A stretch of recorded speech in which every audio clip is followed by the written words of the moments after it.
বিশ্বনবী বাবা মার আদর পায় নাই, জন্মের আগেই বিশ্বনবীর বাবা নাই, 6 বছর বয়সে মা নাই, দাদার কাছে মানুষ হয়েছেন, চাচার কাছে মানুষ হয়েছেন।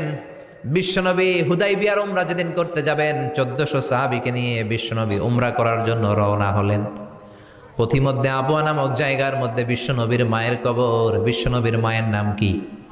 তোরা দেখে যা আমিনা মায়ের কোলে, মধু পূর্ণিমারি সেথা চাঁদ দোলে, যেন উষার কোলে রাঙা রবি দোলে। তোরা দেখে যা কালিমা শাহাদাতের বাণী ঠোঁটে কে লই, পরে দুরুদ ফেরেশতা বেহেশতের দুয়ার খোলে। তোরা দেখে যা আমিনা মায়ের কোলে।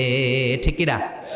মায়ের কবর বলল সামনে, জায়গার নাম আবওয়া, ছোট্ট একটা টিলা। 1400 সাহাবীদের দিকে তাকিয়ে বিশ্বনবী বললেন, ও সাহাবারা, এটা আমার মায়ের কবর।